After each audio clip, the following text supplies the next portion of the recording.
Hey guys, welcome back to Loom Keeps. A lot of people seem to have this perception that PE foam based boards all sound the same. So today, we are going to take a look at 3 of the boards that we have on hand and test some switches on them. Now, you're going to ask the question, I see a Keychron Q1 on the left. That's not PE foam based. That is true. But this Q1 has been modded by me to have the force brake mod, Tempest mod, as well as PE foam included. So this is like a fully decked out Q1, if you may. So the question here now is, how does a fully decked out Q1 compare against a stock QK65 and a stock Owl Labs Mr.Suit? Is it really worth the money to shell out all that extra money for something like a Mr.Suit versus the more budget-oriented boards here when we're using switches like the Oil King? So, without further ado, let's jump right into it. Before we start though, I just want to point out that the plates are different on these boards, and so that's going to have an impact on the sound. But I still think that this is an interesting test to see what each of these boards sound like. On the Keychron, we have a steel plate. On the QK, we have the palm because we really like how soft it feels. And on the Mr.Suit, we have the FR4. So, without further ado, let's get into it. Today we're going to test the Oil King on all 3 of these boards in both stock and lubed and filmed format. So the lubed and filmed ones are going to be in the middle row, and the stock is going to be in the top row. Right, so let's start off with the cheapest one here, which is the Keychron. And let's take a look at what the Oil King sounds like in stock form.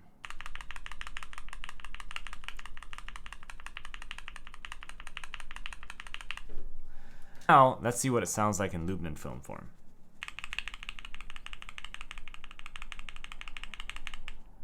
There's a slight difference, but it's actually quite similar sounding. Next up, we have the QK65 stock.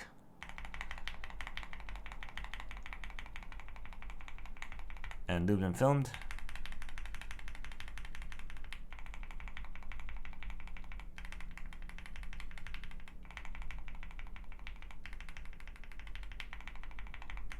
So there's quite a big difference here in terms of sound profile. The lubed and filmed, interestingly, sounds like it's slightly higher pitched, kind of more like a clackier sound, versus the stock, which is like a deeper sound here, which is different from what I was expecting there. And lastly, on the Mr.Suit stock and lubed and filmed. So on the Mr.Suit, the lubed and filmed one is definitely a lower, kind of deeper sounding versus the stock form. Whereas for the QK65, interestingly, it seems like it's the other way around, right? So this is stock and lubed and filmed.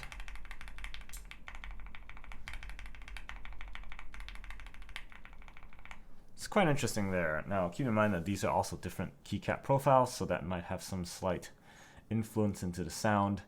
But just from these different boards, it's quite interesting that lubing and filming itself has very different effects on the sound of the board. Also, I think this largely debunks the whole, all PE boards sound the same, because they definitely sound very different to me. Right, let's go across each of these boards right now with the lubed and film version, right? Mr.Suit, QK65, Keychron.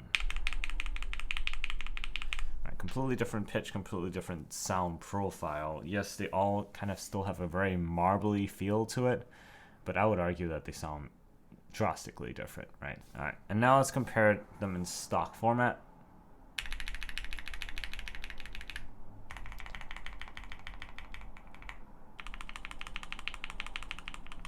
Similarly for stock, very different sounding across each of these boards, right? A lot of this is definitely personal preference, so what sounds the most pleasing to you might not be what's most pleasing to me. I actually think all 3 of them did pretty well with this test, and the Oil King seems to work well for each of these boards. And so, to answer the earlier question, no, I don't think all PE boards sound the same. And 2, is more expensive better? Not necessarily. I think it's a matter of personal preference here, honestly, right? The Mr.Suit definitely looks amazing with the chamfers, but it's also like 3 times the price of the other boards, right? So is it worth it? who knows? In terms of switches, right? Is it worth putting premium switches onto more budget boards?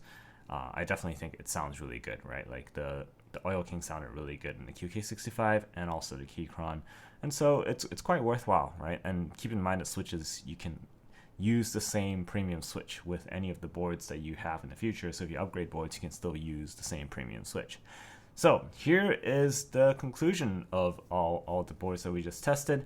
Let us know what you think, right? Do you think the Mr.Suit sounds the best? Or do you like the QK65? Or do you like the Keychron?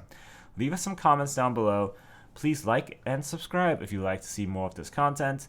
And if you thought this was an interesting comparison, we have other switches that we can do this comparison across as well, like the tangerines, banana splits, north poles, and so forth. So we can compare across all these boards with all those other switches as well. We also have different plates coming in, so once we have those, we can run a more kind of direct comparison between these as well. But we thought that this was interesting enough to kind of get you guys started into, what different PE-based boards sound like. Have a good day. We'll hope to see you next time. This is Loom Keeps, once again, signing out.